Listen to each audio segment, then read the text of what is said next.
పాఠశాల నిర్మాణం కోసం తమ భూమిని ఇస్తే నష్టపరిహారం ఇంకా ఇవ్వడం లేదంటూ హన్మకొండ జిల్లా కమలాపురం మండలానికి చెందిన మారెం మల్లమ్మ తోటరాజు నిరసన వ్యక్తం చేశారు. 2016లో నాటి మంత్రి ఈటల రాజేందర్ సూచనలతో భూమిని పాఠశాల నిర్మాణం కోసం ఇచ్చామని తెలిపారు. అయితే ఉదయం పాఠశాల ప్రాంగణంలో నిరసన వ్యక్తం చేయగా ఉపాధ్యాయులు పోలీసులకు సమాచారం అందించడంతో ఘటనా స్థలానికి చేరుకున్న బాధితులను పోలీస్ స్టేషన్కు తరలించారు. చేసుకొని జీత ఉండి కష్టపడి ఎండనక నీడనక కష్టపడి కొనుక్కున్నాం. మాకు ఉచితంగా ఇవ్వట్లేదు.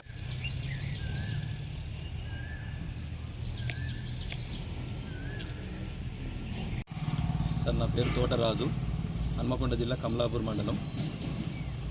మేము 2016లో కమలాపూర్లో బాయ్స్ హై స్కూల్ నిర్మాణం కోసం అని చెప్పేసి మా యొక్క పక్కనే ఉన్నటువంటి స్థలాలను తీసుకోవడం జరిగింది. అప్పుడు తీసుకునే క్రమంలో మా విలేజ్ నుంచి మా ఊరి మంత్రి గారు అయినటువంటి ఈటల రాజేందర్ గారు అప్పుడు మమ్మల్ని పిలిచి మాట్లాడడం జరిగింది. ఈ స్కూల్ కోసం మీరు ల్యాండ్స్ ఇవ్వండి, మీకు ల్యాండ్కు బదులు గుంటకు 2 గుంటల చొప్పున ల్యాండ్ కేటాయించుతాం, ఆ స్థలంలో మీకు డబుల్ బెడ్రూమ్ ఇళ్ళ నిర్మాణం జరుగుతూ ఉన్నది మన దగ్గర, అందులో ఇల్లు కూడా కట్టిస్తా అని చెప్పేసి అప్పుడు మాకు మాట ఇవ్వడం జరిగింది.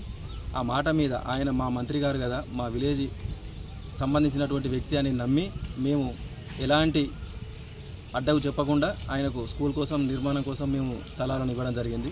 తదనంతరం మాకు ఆ గ్రామ సర్పంచ్ అయినటువంటి శనిగరపు సమ్మయ్య గారు స్టాంప్ పేపర్ రాసి ఇవ్వడం జరిగింది. గ్రామ పంచాయతీలో కూడా తీర్మానం కాపీ చేసి మాకు ఇచ్చారు. ఆ తర్వాత మేము గవర్నమెంట్ ఆఫీసుల చుట్టూ ఎంఆర్ఓ ఆఫీస్ దగ్గరికి పోయినాము, కలెక్టర్ ఆఫీసుల చుట్టూ తిరుగుతూ ఉన్నాం. ఏ ఒక్క అధికారి కూడా మా విషయంలో స్పందించడం లేదు. అప్పుడు ఉన్నటువంటి ఈటల రాజేందర్ గారి దగ్గరికి కూడా అనేక మార్లు పోతే కింద ఉన్నటువంటి లీడర్లకు చెప్పేది, అధికారులకు చెప్పినా కూడా ఎవరు కూడా స్పందించడం లేదు. 2016 నుంచి ఇప్పటి వరకు కలెక్టర్ ఆఫీసుల చుట్టూ ఎంఆర్ఓ ఆఫీసుల చుట్టూ తిరిగి మా చెప్పులు అరిగిపోతాయి. మేము ఇబ్బందులు పడతాం తప్ప మా సమస్యను ఎవరు కూడా పట్టించుకోవడం లేదు.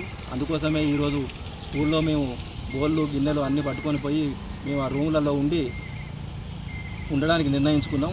మా సమస్య పరిష్కారం అయ్యే వరకు కూడా స్కూల్ నుంచి బయటికి పోయేటువంటి ప్రసక్తి లేదు.